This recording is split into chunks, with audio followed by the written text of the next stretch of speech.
우리 하나님 말씀 같이 읽겠습니다. 말씀은 빌립보서 1장 3절에서 8절까지 말씀입니다. 제가 한 절, 여러분들이 한 절 교독하시도록 하겠습니다. 빌립보서 1장 3절에서 8절까지입니다. 내가 너희를 생각할 때마다 나의 하나님께 감사하며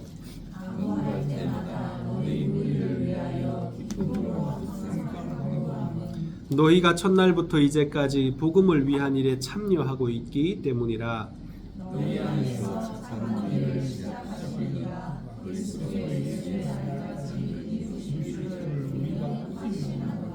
내가 너희 무리를 위하여 이와 같이 생각하는 것이 마땅하니 이는 너희가 내 마음에 있음이며 나의 매임과 복음을 변명함과 확정함에 너희가 다 나와 함께 은혜에 참여한 자가 됨이라. 내가 예수 그리스도의 십자가로 너희 우리를 얼마나 사랑하는지 하나님이 내 증인이시니라. 아멘.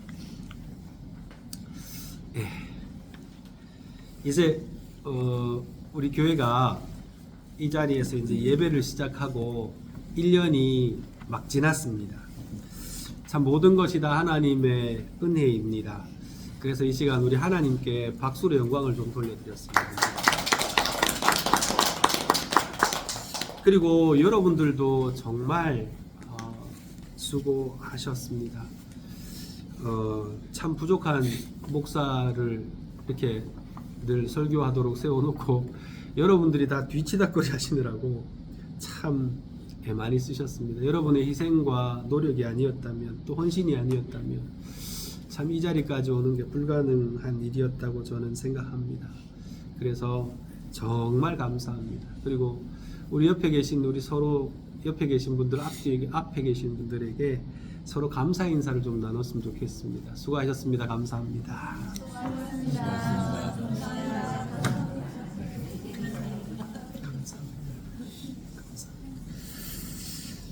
자, 오늘은 출애굽기의 이야기를 잠시 좀 미뤄놓고 이제 빌립보서 이야기를 좀 나누고자 합니다. 빌립보서는 잘 아시는 것처럼 사도 바울이 빌립보 교회의 성도들에게 쓴 편지입니다. 이 빌립보라고 하는 지역 혹시 아시나요? 빌립보라고 하는 성을? 이 빌립보라고 하는 도시는요, 사도 바울이 원래 소아시아라 그래서 지금의 터키 지방을 중심으로 해서 계속해서 선교 활동을 하고 있었습니다. 근데 두 번째 선교 활동을 떠났는데 신라라고 하는, 여러분 잘 아시는 그 신라와 함께 두 번째 선교 여행을 떠났는데 하나님께서 그 터키 지역에서 선교하는 걸 자꾸 막으시는 거예요. 아니 선교를 하는데 하나님이 자꾸 막으시는 거예요. 하지 말라고. 그래서 하나님 어떡합니까? 그래서 자기 나름대로는 이렇게도 해보고 저렇게도 해보고 다 해봤는데 계속 하나님이 막으시는 거예요. 그러더니 하나님께서 꿈에 한 사람을 나타나게 하시는데, 마게도니아라 그래서 지금의 그리스 헬라 지역입니다. 그 그리스 지역에 있는 사람이 꿈에 나타나서 건너와서 우리를 도와달라는 그런 부탁을 합니다. 그리고 그 꿈을 듣고 난 다음에 이 사도 바울이 자기의 선교팀을 데리고 드디어 드로아라는 항구 도시로 가서 이제 배를 타고 바다를 건너서 유럽으로 들어갑니다. 그 유럽의 첫 땅이 바로 지금의 그리스 지역이거든요. 그쪽으로 들어가서 선교를 시작하는데, 그 그리스 땅에 들어가서 처음으로 방문해서 교회를 세운 도시가 어디냐? 바로 빌립보였습니다.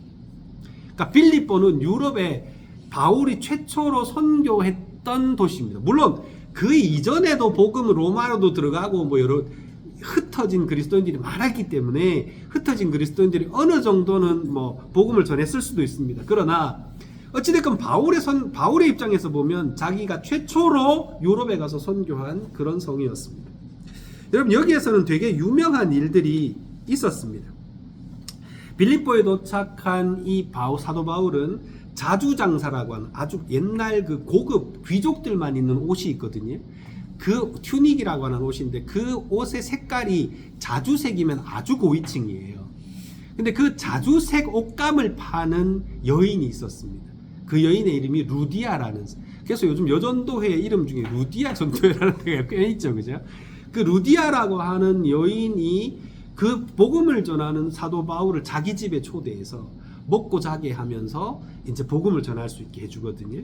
그래서 이 경건했던 루디아가 최초의 이제 열매가 되고, 그 다음에 그렇게 루디아의 집에 있으면서 거기 한동안 머물면서 이제 그 빌립보에 전도를 합니다. 전도를 하는데 어느 날 귀신 들린 여자가 쫓아와요. 그리고는 바울 뒤에 서서 야, 이 사람은 하나님이 보내신 선지자다 하면서 막 고함고함 지르면서 쫓아다녀요. 근데 우리 생각에 극하면 야, 이거 참 선교에 도움 되겠다 싶을지 모르지만 이것이 바울에게는 큰 고통이었습니다. 그래서 그 쫓아다니던 여인의 귀신 들린 여인을 고쳐줬어요. 쫓아내 버렸습니다. 귀신을. 그랬더니 원래 이 여자가 하던 일이 뭐였어요? 점쳐서 자기 주인을 유익하게 하는 여종이었습니다. 그런데 귀신이 나가버리니까 더 이상 점을 못 쳐요. 그래서 그 주인이 화가 났습니다. 돈을 못 버니까. 그래서 어떻게 합니까? 사도 바울을 고소하죠. 고소해서 감옥에 갇히게 됩니다. 빌립보 감옥에 갇히게 됩니다. 그 감옥에서 여러분들 어떻게 합니까? 간수들이 때립니다. 때리고 심하게, 매우 심하게 때린 다음에 감옥에다 쳐놓고 착고를 채우고 못 움직이도록 그렇게 해놓습니다. 그때 사도 바울이 신라가 어떻게 합니까? 하나님 앞에 찬송하잖아요. 찬송했더니 어떻게 돼요? 옥터가 흔들리고 다 착고가 풀어지고 감옥 문이 열립니다. 그때 간수가 죽으려고 그러죠. 왜요? 죄인들이 다 도망간 줄 알고 자기 생명으로 대신해야 되기 때문에 죽으려고 그럴 때 사도 바울이 그를 살려줍니다. 그리고 난 다음에 여러분 유명한 말을 하죠. 뭐라 그럽니까? 어떻게 하면, 선생님이 어떻게 하면 내가 구원을 얻을 수 있습니까? 그랬더니 여러분 잘 아시는 거 뭐예요? 주 예수를 믿으라. 그리하면 너와 내 집이 구원을 얻으리라 하는 그 말씀이 거기에 나와요. 그게 빌립보 지역이었습니다. 그리고 난 다음에 관원 그 다음날 아침에 자기 모든 가족들 다 모아놓고 복음을 전하게 하고, 그 다음날 아침에 이제 풀어주려고 그러니까 사도 바울이 안 나가려고 그래요. 왜요? 자기는 로마, 태어나면서부터 로마 시민인데 이거 재판도 안 하고 폭력을 가하고 감옥에 가뒀단 말이에요. 그래서 이 큰 죄거든요. 로마 당시에는, 로마 시대에는 로마 시민을 때렸다고 하는 것은, 감옥에 갇혔다고 하는 것은 큰 문제였습니다. 그래서 관원들이 와서 직접 와서 나를 데리고 나가기 전에 난 절대 안 나간다고 했어요. 그랬더니 정말로 관원들이 쫓아왔어요. 아이고 바울 선생님 나오셔 해갖고 막 끌어내가지고 아이고 잘못했습니다 하고는 용서를 구하고는, 그러고는 어떻게 했냐면 제발 우리 도시를 좀 떠나주십시오 그래요. 그래서 사도 바울은 루디아의 집에 가서 빠이빠이 하고 모든 성도들에게 빠이빠이 하고 난 다음에 그 성을 떠납니다. 그게 빌립보예요. 빌립보에 길게 있어봐야 몇 개월 있었냐면 2개월 정도 있었던 걸로 보통 성경학자들이 추정을 합니다. 그러니까 2개월 동안 복음을 전해서 세워진 교회가 어디냐면 빌립보 교회예요. 그런데 정말 놀라운 건 뭐냐면요, 이 빌립보 교회가 그때부터 이 사도 바울이 로마에서 네로에 의해서 목이 잘릴 때까지 끝까지 바울을 후원해요. 끝까지 지켜줘요. 끝까지 기도해 줍니다. 이 빌립보 성도들은요, 그 2개월의 그 사랑, 2개월의 그 복음 전파했던 그 복음의 은혜를 잊지를 못해서 그 사도 바울이 죽는 그날까지도, 순교하는 그날까지도 이 빌립보 교회는 사도 바울을 사랑했고 후원했고 기도했습니다. 이런 교회가 바로 빌립보 교회였던 겁니다. 자, 그래서 지금 이 편지는 그럼 언제 쓰는 거냐면 한 50년경에 그렇게 전도를 했거든요. 그리고 이 편지를 쓰는 게 13년 후쯤 돼요. 한 63년쯤 됩니다. 그때 이 바울이랑 계속 소통하면서 이렇게 있었는데, 이 빌립보서를 쓸 당시에 사도 바울은 어디 있었냐? 로마의 감옥에 있었습니다. 그리고 이 편지를 쓸 당시에 빌립보 교회는 어떤 상태에 있었냐? 내우외환이 있었던 시기였어요. 사도 바울이 잡혀서 죽임을 당할 만큼 기독교인들에 대한 핍박이 심했던 때고요. 그리고 이 지역에 기근이 들어서 심히 가난한 상태였습니다. 성도들이 모두. 그리고 안에는 또 거짓 선지자들이 들어와서 자꾸 엉뚱한 말씀을 가리키는 바람에 교회가 흔들리고 있던 시기였어요. 고린도의 사람들은 이 사도 바울의 그 섬김을 끝까지 감당하고 있었던 겁니다.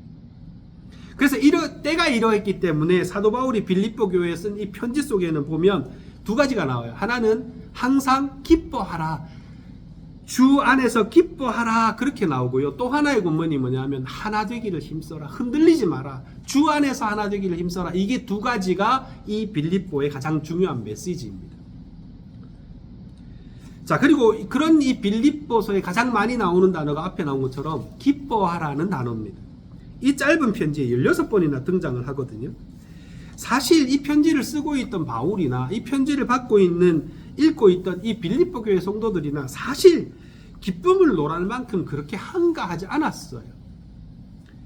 이 편지를 쓰고 있던 사도 바울은 로마의 감옥에서 뭐 하고 있었냐면 그냥 구금되어 있는 게 아니에요.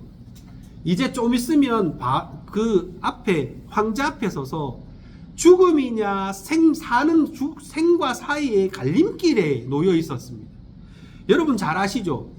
여러분 차라리 사형을 언도받고 죽음을 기다리는 사람이 마음이 더 편한가 아세요? 여러분 그런 거 있잖아요. 왜 어릴 때 저 주사 맞을 때 있잖아요. 주사 맞을 때 기다릴 때가 더 고통스러워요, 맞고 난 다음에 고통스러워요?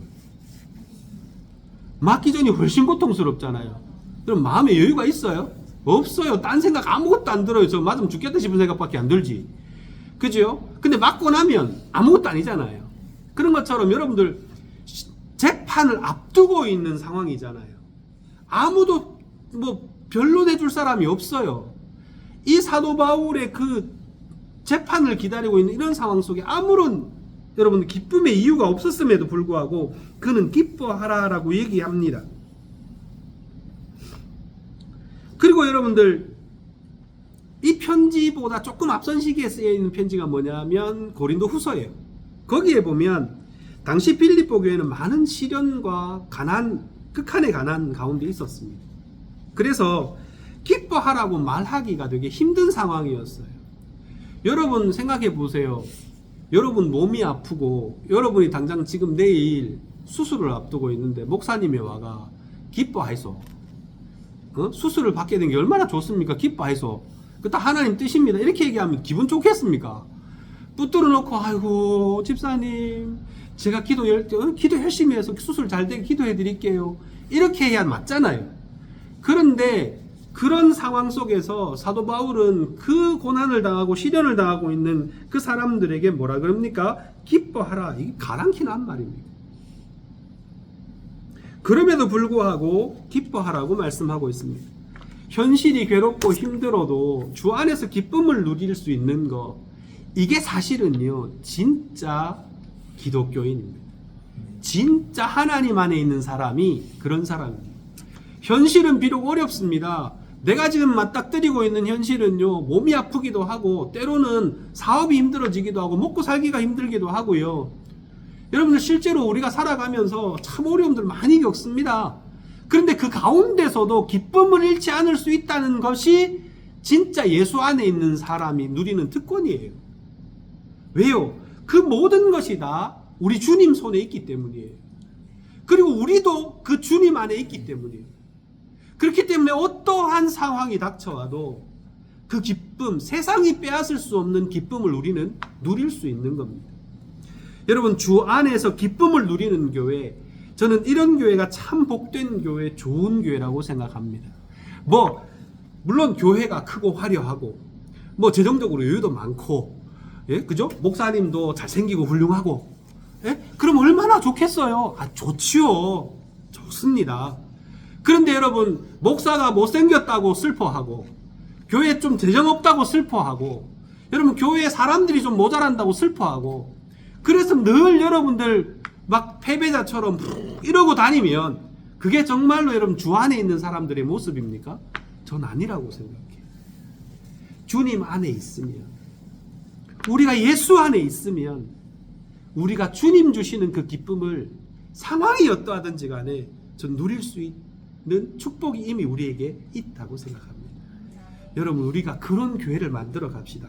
상황이 어떠해도 우리 안에 있는 기쁨을 놓치지 않는, 예배 드릴 때마다 항상 기쁨으로 예배 드릴 수 있는 그런 교회가 되기를 주님의 이름으로 축원합니다. 아멘. 자, 그리고 오늘 성경 말씀 자세히 보시면요, 바울과 빌립보 성도들 사이의 관계가 참 특별해요. 보면, 자, 다시 한번 여러분들 그 쓰여 있는 말씀을 눈으로 한번 쓱 훑어보십시오. 빌립보 교회에 대한 사도 바울의 마음이 잘 드러나 있습니다. 3절과 4절을 한번 볼까요? 같이 한번 해봅시다. 시작. 내가 너희를 생각할 때마다 나의 하나님께 감사하며 간구할 때마다 너희 무리를 위하여 기쁨으로 항상 간구하며. 아멘. 여러분, 사도 바울은요, 빌립보 교회 성도들을 생각할 때마다 하나님께 감사했어요. 하나님, 너무 감사해요. 빌립보 지역의 저 아름다운 성도들 너무 감사합니다. 감사의 기도를 지었어요. 그리고 간구할 때마다 무슨 마음을 가지고? 기쁜 마음으로 간구했다 그랬어요. 한마디로 얘기하면 사도 바울은 빌립보 교회는 생각만 하면 좋은 거예요. 너무 좋은 거예요. 바울이 왜 이렇게 좋아하죠? 5절 말씀에 그 답이 나옵니다. 너희가 첫날부터 이제까지, 첫날이 언제예요? 바울이 복음을 전하던 그 13년 전에 그날부터 이제까지 복음을 위한 일에 함께 동참해 주었기 때문이다 그랬어요. 여러분, 바울은 빌립보 교회를 떠난 이후에도 수많은 고난과 고초를 당했습니다. 여러분, 사교를 전하는 이교도로 짝 찍혀서 감옥에 갇힌 것도 여러 번이었고, 매를 맞고 죽을 뻔한 적도 여러 번이었습니다. 더군다나 심지어 사도 바울은 다른 믿는 사람들로부터 가짜 사도다라고 하는 오명을 뒤집었을 때도 있었어요. 그래서 사도 바울은요, 이런 자세히 보시면 사도 바울이 쓴 성경에는 전부 다 앞에 뭐가 나오냐면 그리스도의 사도된 나 바울은 그래요. 여러분, 모든 사람이 다 저를 목사님이라고 인정하면 제가 굳이 목사 최상액을 이렇게 쓸 필요가 뭐가 있어요? 그죠? 그냥 저는요 이렇게 하면 되잖아요. 근데 왜 사도 바울은 꼭 쓸 때마다 주 안에서 사도된 나 바울은 왜 그렇게 쓴지 아세요? 교회들마다 사도 바울을 사도라고 믿지 않는 사람들이 너무 많았어요. 인정을 못 받았던 거예요. 그토록 목숨 걸고 복음 전했는데도 인정을 못 받았던 겁니다. 그런데도 불구하고 빌립보 교회는요, 바울을 위해서 기도하고 후원하기를 멈추지를 않았습니다. 빌립보 교회도 수많은 어려움과 위협을 겪었지만 변함없이 바울 일행을 위해서 기도하기를 멈추지 않았습니다. 감당할 수 없을 만한 경제적인 어려움이 닥쳤는데도 오히려 바울을 도돕기 위해서 애를 썼습니다. 이러니 바울이 빌립보 교회를 좋아하지 않을 수가 없죠. 이렇게 바울과 빌립보 교회 성도들은요, 서로 섬기며 사랑하는 관계였습니다. 깊은 사랑의 관계가 결국은 참된 기쁨을 낳고, 깊은 사랑의 관계가 감사를 낳는 겁니다.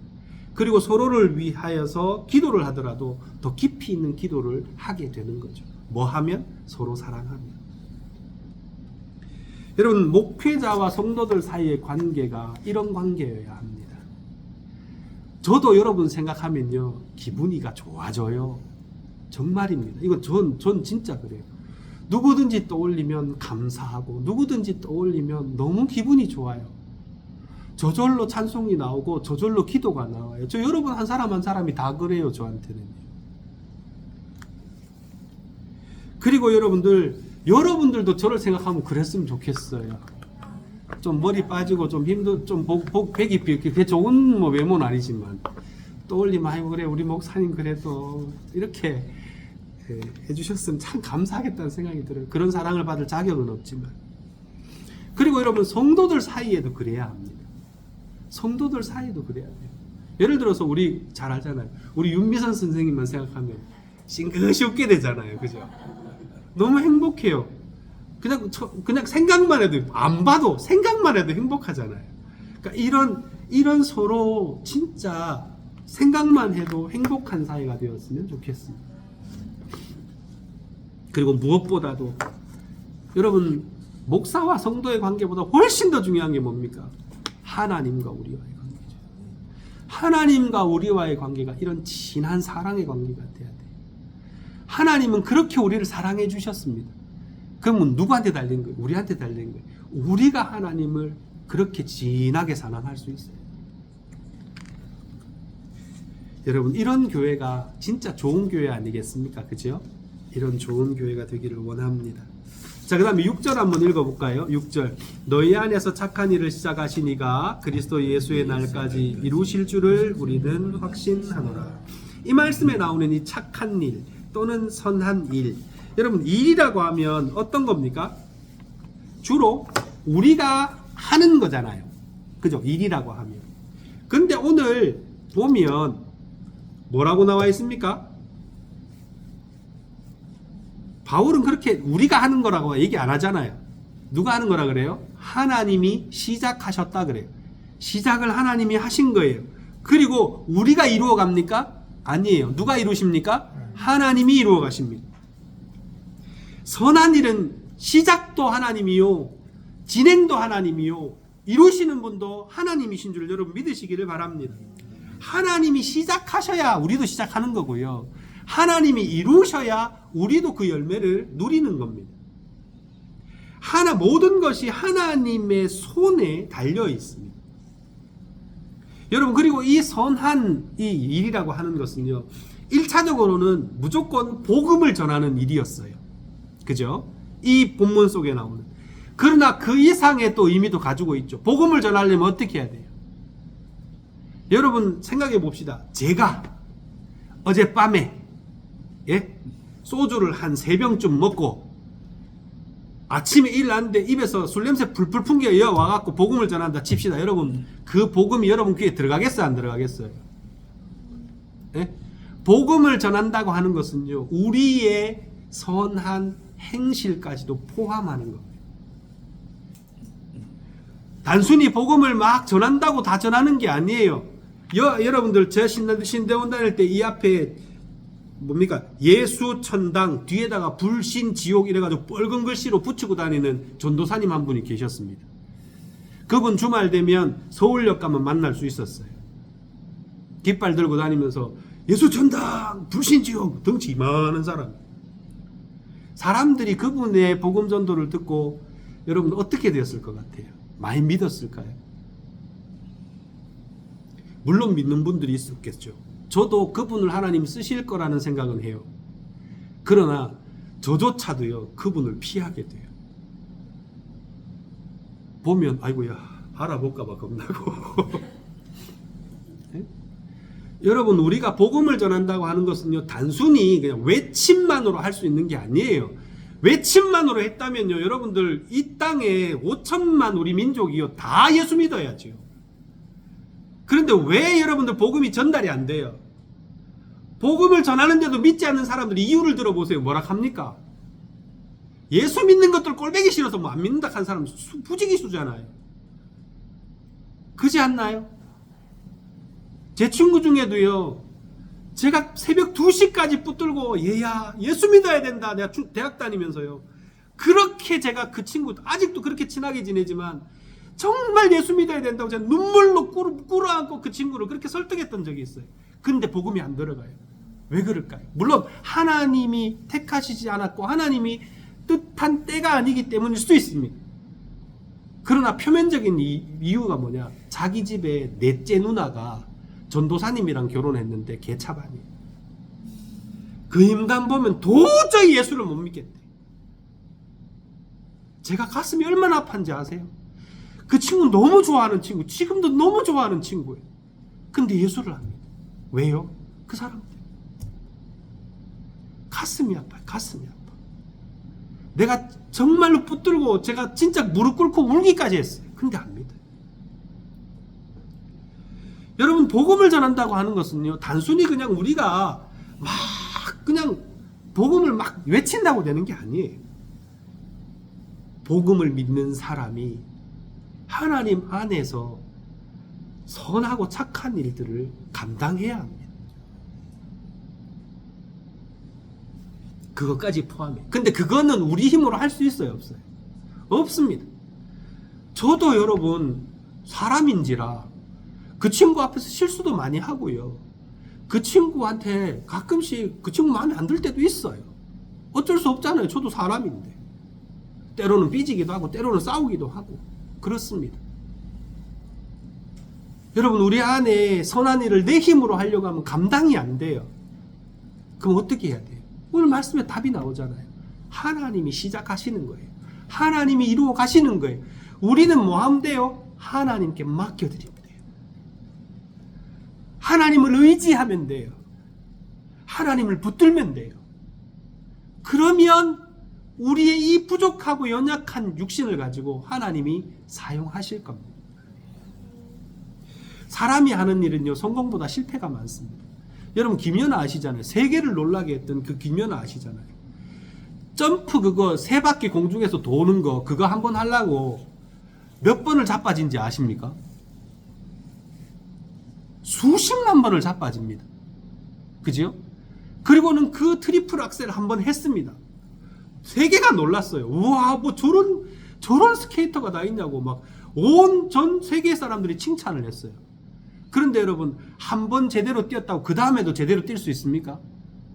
아니에요. 그도 사람인지라 확률이에요. 또 넘어지기도 하고 또 자빠지기도 하고 또 실패하기도 합니다. 그게 사람이잖아요.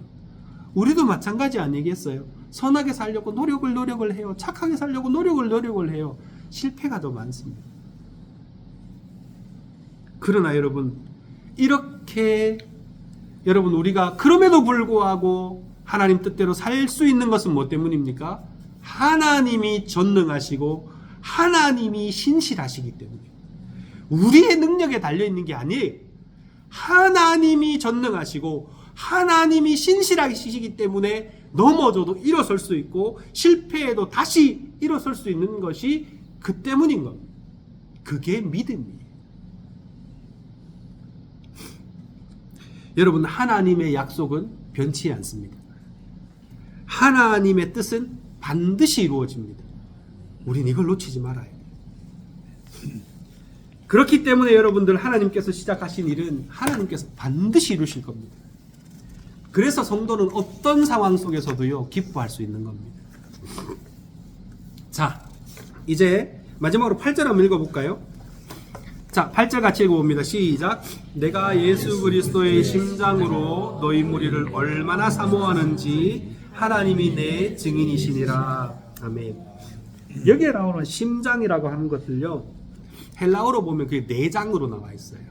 근데 헬라인들은 거기가 감정이나 사랑이 생겨나는 곳이다, 이렇게 생각을 했어요. 우리나라 사람들은 어디죠? 가슴. 그래서 제대로 번역한 거죠. 내장이라고 번역했으면 되게 이상했을 거예요. 자, 그런데 바울은 예수 그리스도의 심장으로, 다시 말하면 예수님의 마음으로 빌립보 성도들을 사랑하며 그리워했다 그랬어요. 자기 백성들을 사랑하셔서 자기 생명까지도 아낌없이 내어주신 그 예수님의 마음을 바울이 가지고 있었고, 그 마음으로 빌립보 교회 성도들을 사랑한다라고 하는 고백이었던 거예요. 복음 때문에 고난받고 어려움 당하면서도 복음을 위한 헌신을 그치지 않는 성도들을 예수님의 마음으로 사랑한다는 고백이었습니다. 바울은 스스로 자신이 예수 그리스도의 마음을 품고 있다고 말합니다. 우리에게도 이 마음이 필요합니다. 누구의 마음? 예수님의 마음. 예수님의 마음을 품지 못하는 이유가 뭘까요? 물어봅시다. 저도 이거 혼자서 고민 많이 해봤어요. 하나님이 하나 딱 깨달음을 주시는데, 물론 다른 것도 많이 있을 거예요. 저 하나를 딱 하나님은 저한테 가르쳐 주셨어요. 뭘까요? 왜 우리는 예수의 마음을 품지 못할까?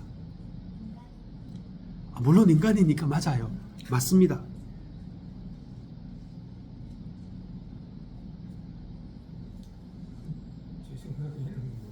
네 생각이 너무 많아.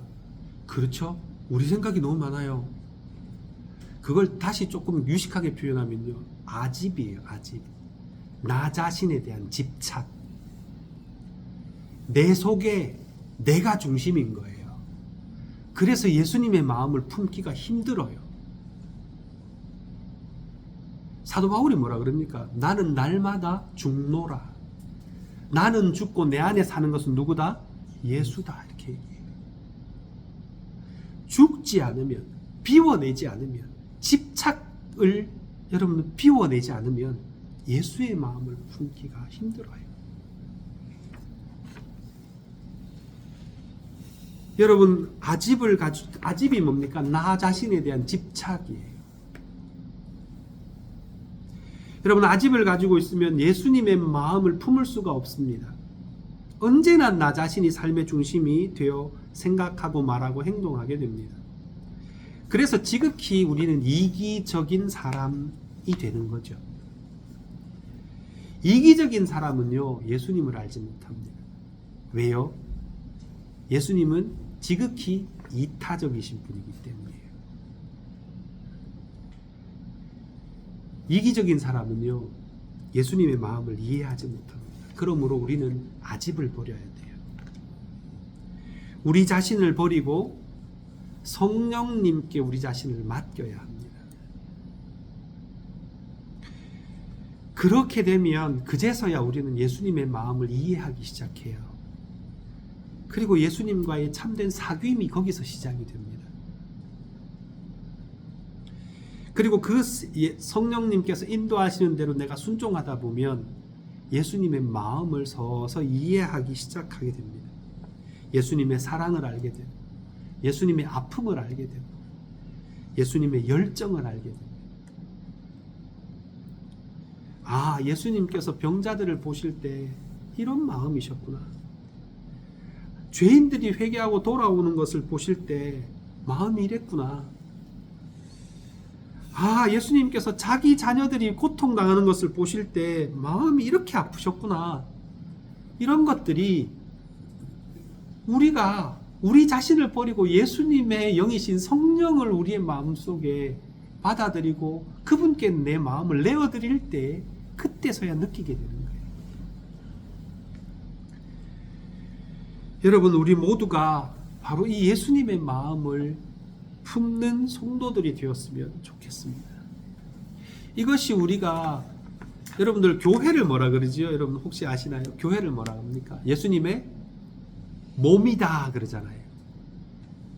예수님의 몸인데, 여러분 그 예수님의 몸이면 누구 생각대로 움직여야 돼요?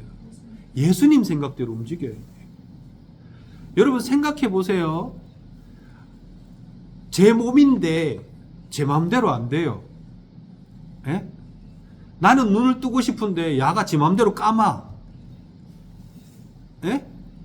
음식을 떠가지고 입에다 넣고 싶은데 자꾸 머리에다 갖다 부어. 여러분 이러면 이거 어떻게 해야 돼요? 병원 가야 돼요. 여러분 우리가 예수님의 마음을 품지 못하면 꼭 이런 꼴을 합니다.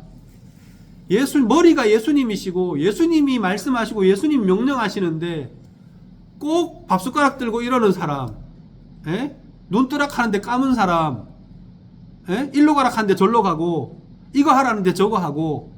여러분 이러면 어디 가야 된다고요? 병원 가야 돼요.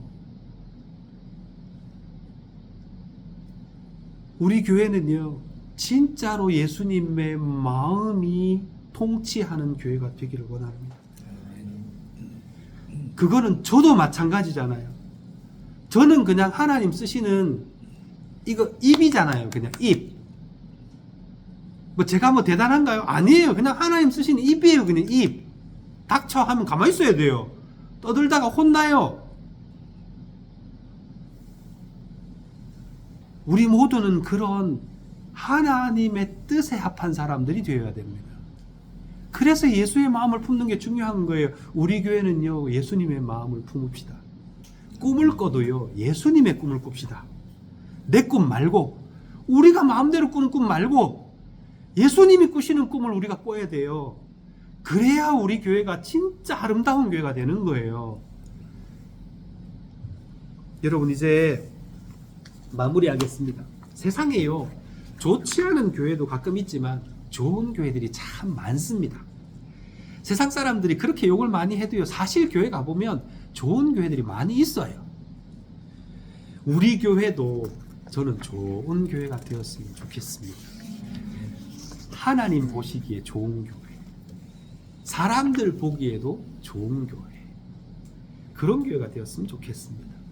그러기 위해서는 우리가 서로 사랑하고 서로 기도하기를 힘쓰고 서로 선한 일에 동참하고 하나님께서 우리 안에 계심을 믿고 하나님께서 이루실 착한 일들을 함께 꿈꾸면서 이루어가는 교회가 되기를 바랍니다. 그 무엇보다도 그러기 위해서 예수의 마음을 품읍시다. 예수님의 마음을 품고 예수님의 마음으로 서로 사랑하고 예수님의 마음으로 하나님의 일을 이루어가는 그런 좋은 교회를 만들어 갑시다. 하나님께서 우리 가운데 역사해 주실 것입니다. 우리 같이 한번 기도할까요?